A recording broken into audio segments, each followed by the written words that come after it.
Critakake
atur kiat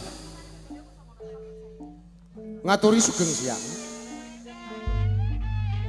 sarta sugeng pepanggihan kalian kula warga ageng sandiwara ketoprak Wahyu Manggala ingkang dipun pimpin panjenenganipun Bapak Mogol kanthi alamat Desa Tanjung Sari Kecamatan Jakenan Kabupaten Pati Bumi Minatani.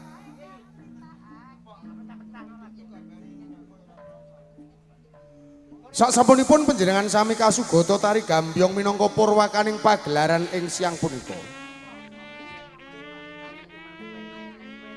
Minangkani pamundutan. Keparenga ing dalu menika keparenga ing siang menika kula warga ageng Wahyu Manggala badhe nyegahaken cariyos ingkang mawi era-eraan. Damar Wulan Kratu.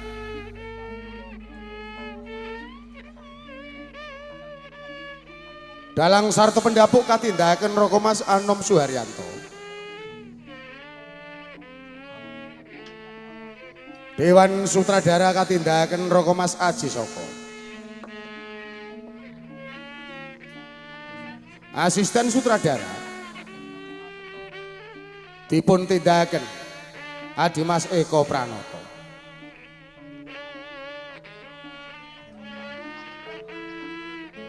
Binarungkung Lengke Gong Somadularas ingkang dipun pimpin Bapak Keman Widodo.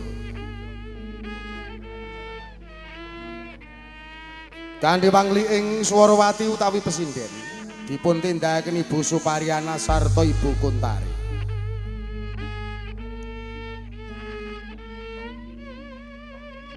Pranoto gendeng katindakaken Adimas Hadi Prayitno. Wondene Wiraswara dipun tindakaken Bapak Miranda saha Adimas Bagus Edi Mahesa.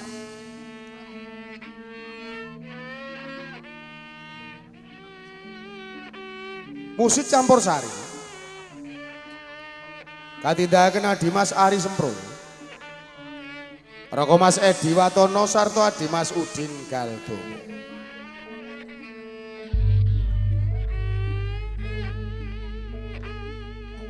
Wondene para paraga ingkang badhe maragani cariyos ing siang punika.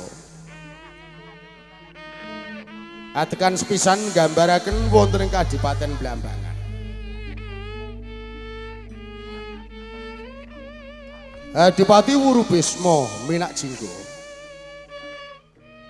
ing siang menika dipun paragani Bapak Begek Ari Warsito. Dayun Bapak Etul Kiem katindakaken Adimas Kipli Santoso.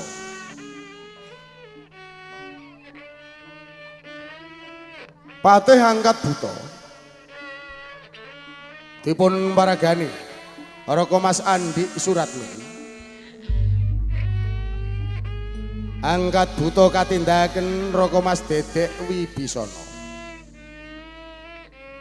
Wondene para prajurit karameaken para seniman Bagus Wahyu Manggolo.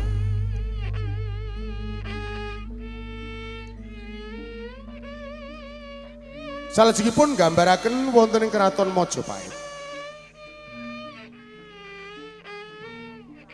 Juwita Ratu Kencana Wungu ing siang menika dipun paragani Nimas Menik Widyawati.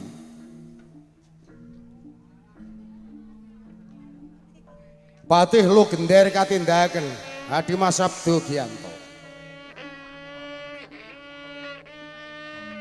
Raden Layang Seto kaparagani Adimas Abi Rojali. Layang Gumitir katindakaken Rokomas Imam Sarjono. Wondene Minak Koncar dipun paragani Rokomas Andi Prastyo.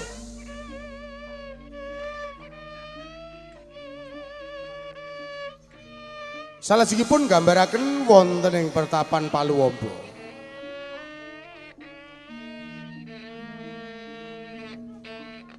Resi Sintanumurti katindakaken Rokomas Aji Soko. Palupi katindakaken Nimas Puput Jarmiati. Wondene Damar Wulan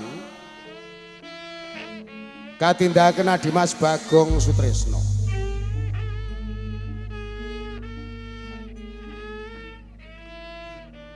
Wonten ing Taman Kepatihan Anjasmara dipun paragani Nimas Diah Maharani. Waito katindakaken Mbak Ayu Sri Poncowati. Wondene Puyengan dipun paragani Nimas Tata Wulandari. Repat utawi dagelan ingkang badhe nglipur manah panjenengan sami katindakaken dening Cak Sendor, Cak Sariman, Adimas Rokim sarta Bapak Mogol. Mban katindakaken siji Arum Somplak kabiyantu Sisowak Indah Kalola.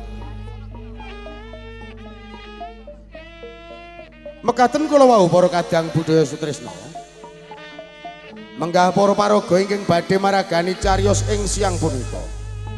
Ita sagutrah kulawarga ageng Wahyu Manggolo namung ngaturi sugeng lenggah sarta sugeng ngamriksaning ngantos titi purnaning pagelaran dun dun.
Ngaturaken sembah panabekti kula anak Angger Bisma minak jinggo. Paman angkut Utoman sanget anggen kula nampi. Namung puji astuti kula kemawon dika tampi nggih. Mugi handadosaken teguh kayuanan kula anak Angger. Yo inggih dipun prayogikaken Ngestakaken dawuh Yung kabeh para tamtama ing Kadipaten Blumbangan piye. Rening aku durung bisa paring dawuh kono padha dipenakke nggone padha sowan. Dawuh. Yung wok-wok ketekur mbek meong. Jedut oleh kata jemblem kenging menapa. Yung dayon kowe bapak itu diem. Ke dawuh. Apa ya padha basuki sowan nira yo. Pangestu panjenengan. Sowan kula datan wonten rubeda. Yung kono dikepenakake yo. Nggih. Rening kabeh nayakaning praja wis padha ngadhep ana ngersaku yo. Coba aku bakal paring dawuh lawan kabeh nayakaning praja yo. Nggih sumangga. Yo wangsul dateng dika paman angkat Utoman. Inggih dawuh katimbalan Kanjenge Dipati Bisma. Lajeng kados pundi kawontenan ing Kadipaten Blumbangan kalenggan menika Mas? Wedal sak menika Kabupaten Blumbangan ketingal ayem-ayem tentrem mahripah loh jinawi.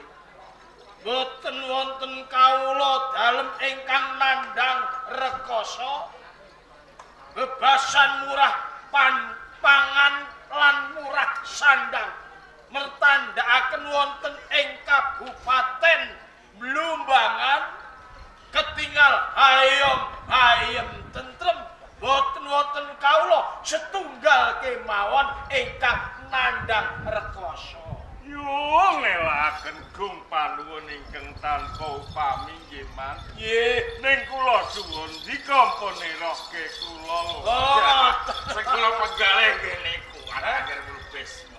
Blambangan Blumbangan. Ngono. Sampeyan iki yo aja Aku tiru. ki wedi nak ngowah-ngowahi wos.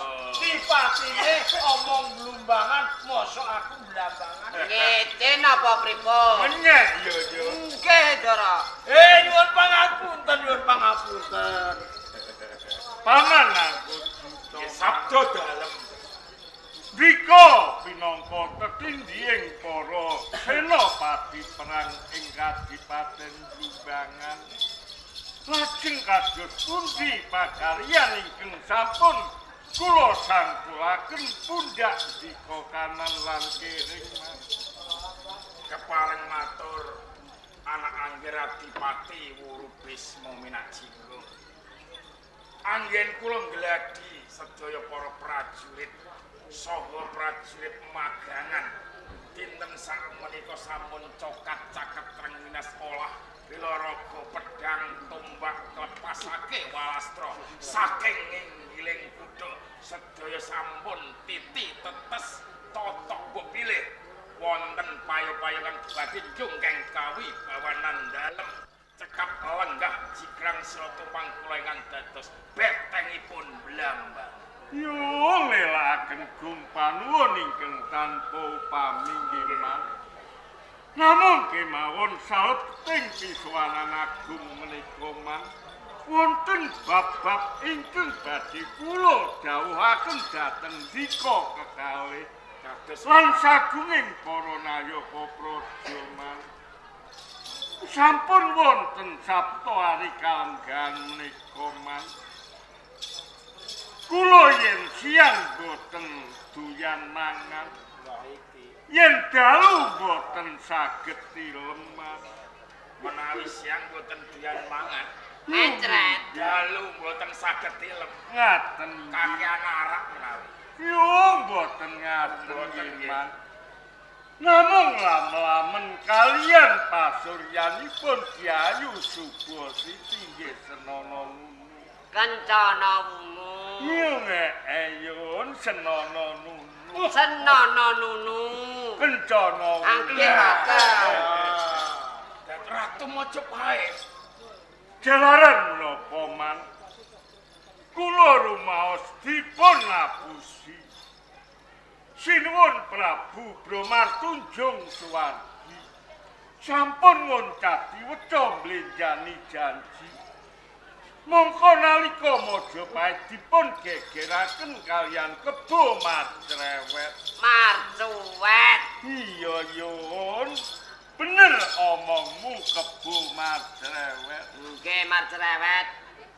Mongko sedaya punggawa praja ing kraton Majapahit boten wonten ingkang alit ngendharat agengipun mejahi nggih Mas. Mongko nalika semanten ngedekaken sayembara soo sinten priya ingkang saged nyernakaken Kebo Marcrewet menika badhe dipun ganjar tunggal bumi grati angka kaping kalih badhe kapundhut putra mantu kadhawuhaken kalian Subo Siti nggih senono nunu. Mongko nalika semanten ingkang saged ngupu sayembara menika kula taksih nami Joko Umbaran kawujudan kula taksih bagus. Ngantos kula tatur rajah ingkang kados ngaten. Awit kenging sungatipun Kebo Marcrewet. Satemah Kebo Marcrewet saged sirna, saged mati saking tangan kula Mas. Ewa semanten sareng Majapahit sampun tentrem.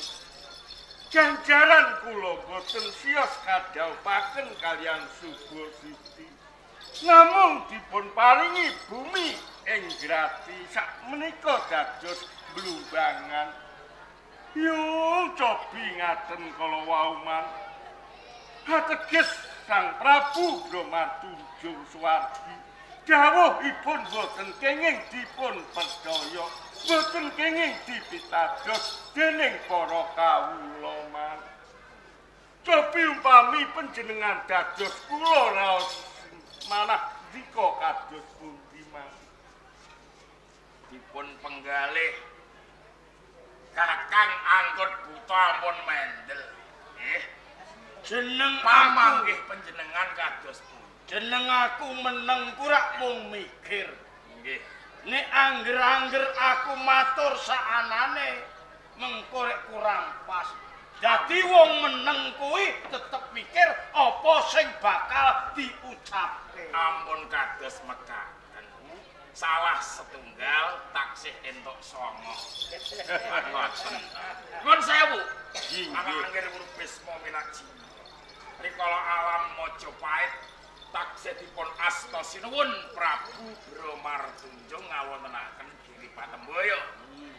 Ingkang saged merjaya Kebo Marcrewet badhe dipun dhawuhaken kalih putranipun ing dinten sakmenika jejuluk Sri Subo Siti Tamangka. Ingkang saged mupu sayembara panjenengan. Lah ngantos dinten sakmenika kok dereng dipun paringi putri minangka napa panjenengan mupu sayembara. Kula kinten sinuwun Prabu Bromartunjung mlenjani janji nanging dinten sakmenika sinuwun Prabu Bromartunjung sampun murut ing kasedan jati mapan ing tepet suci. Menawi badhe nagih janji kalih sinten. Nggih, Ngadipati. Kula kendel sakniki mun saged menggalih. Lah kalian kula unek-unek kula ajeng kula matur. Menika sampun tobahan. Menawi ngengeti perkawis panjenengan nglebeti Giri Patembaya wonten negari Majapahit wonten ngersaning Ratu Bramartunjung. Niku nek kula panjenengan rumaos diapusi ra nggih. Yo nggih. Dados tiyang niku timbang ngapusi luwih becik diapusi. Yo nggih, Mas. Niku ganjaraning kathah kejawi saking menika. Ingkang ngedekaken Giri Patembaya niku nggih pun seda.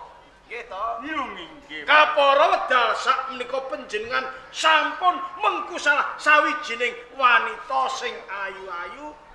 Dewi Waita lan Puyengan boten kalah ayune kalian Ratu Kencana Wungu ing Majapahit lan malih. Kakehan niku nggih napa to? Nyuwun yo matur nuwun nggih, Mas. Dika ngemutaken dhateng kula. Sinaosa kalenggan menika kula sampun gadah garwa. Diajeng Waita lan Puyengan kalebet putra Dika. Ugi putranipun Paman Angkut Buta. Nggih. Nanging raos sing manah kula, Man. Kula dereng saged raosaken mukti ngawibawa yen dereng kelampahan daup kaliyan Suba Siti nggih Kencana Wungu. Terus mekaten anak anggere urip. Mila saking menika nggih, Man. Nggih.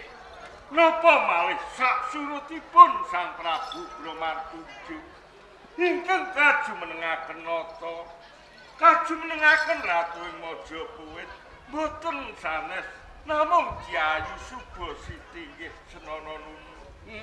Napa wonten jamak lumrahe wong lenang kon nyembah wong wedok? Wah, nggih boten enten. Boten, Boten wangun niku to.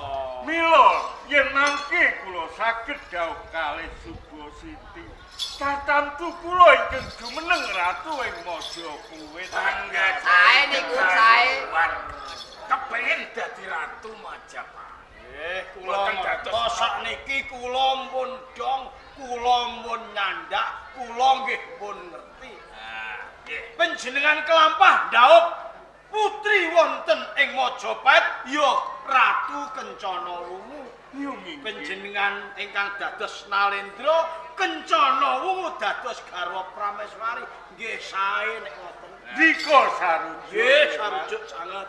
Yen ngaten man, kula badhe utusan dhateng Dika supados maringaken nawala penglamar kunjuk dhateng Diayu Suba Siti. Oh kados nggih. Nyung dayun. Dawuh. Coba pundhutke nawala sing wis ndak ripta. Ngisor bantalne kok. Ono dilampah gulingaken Nggih. yo yo. Emut kula.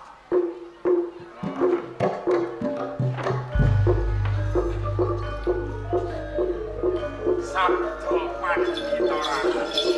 Dasar Tuhan warga sabdane sinuwun Prabu Bramartunjung. Nyung monggo kula aturi nampi nggih.